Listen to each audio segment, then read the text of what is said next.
शिक्षक भरतीमध्ये विचारले जाणारे प्रश्न आहेत. मातीचे एकूण 4 प्रकार आहेत. त्यामधला पहिला प्रकार आहे काळी माती, ब्लॅक सोल. महाराष्ट्रामध्ये सर्वात जास्त ही माती आपल्याला पाहायला मिळते. विदर्भ आणि मराठवाडा या ठिकाणी ही माती सर्वात जास्त पाहायला आपल्याला मिळते. काळी मातीचे काही वैशिष्ट्ये सुद्धा आहेत. या मातीमध्ये जर आपण पाणी टाकलं तर जास्त वेळ ही माती जी आहे पाणी धरून राहते आणि ओली झाल्यानंतर ही माती जी आहे खूप जास्त प्रमाणात चिकट होते आणि सुकल्यानंतर यामध्ये आपल्याला भेगा पाहायला मिळतात. या मातीसाठी कुठले पीक चांगले आहे हा प्रश्न जर असेल तर कापूस. कापूस या मातीमध्ये खूप चांगल्या प्रमाणात उगतो, म्हणूनच या मातीला कॉटन सोल सुद्धा म्हटले जाते.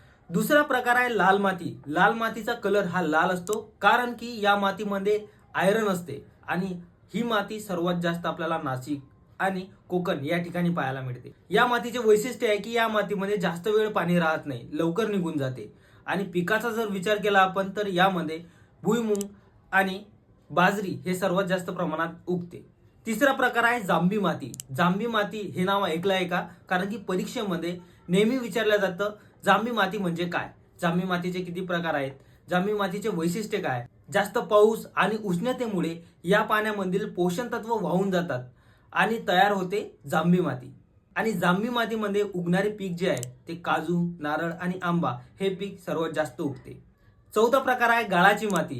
ही माती सर्वात बेस्ट माती आहे. ही माती जगातील सर्वात सुपीक माती आहे. नदी वाहत असताना आपल्यासोबत माती घेऊन येते आणि ही माती नदीकाठी साचते आणि त्यातूनच तयार होते गाळाची माती. ही माती उत्तर भारतमध्ये जास्त प्रमाणात पाहायला मिळते. सर्वात जास्त पोषण असलेली माती म्हणजे गाळाची माती. या मातीमधून उगणारे पीक जे आहे ते गहू, तांदूळ, ऊस हे पीक सर्वात जास्त या मातीमध्ये उगतात. लक्षात ठेवा परीक्षेमध्ये कशा प्रकारचे प्रश्न येतात. कापसासाठी कोणती माती? तर काळी माती ही कापसासाठी सर्वोत्तम आहे. सर्वात सुपीक माती कोणती हा प्रश्न विचारला तर गाळाची माती. लाल माती लाल का असते? तर लोहामुळे. शिक्षक भरतीमध्ये हे प्रश्न विचारले जातात आणि आम्ही टॉपिक वाईज टेस्ट सुद्धा काढलेली आहे. जर तुम्हाला टॉपिक वाईज टेस्ट पाहायची असेल तर सहयोग अकॅडमी ऍप्लिकेशन डाउनलोड करा आणि त्या ठिकाणी आम्ही फ्री टेस्ट तुम्हाला दिलेले आहेत, ते सुद्धा चेकआउट करा. आणि काही अडचण आल्यास या नंबरवरती मेसेज करा.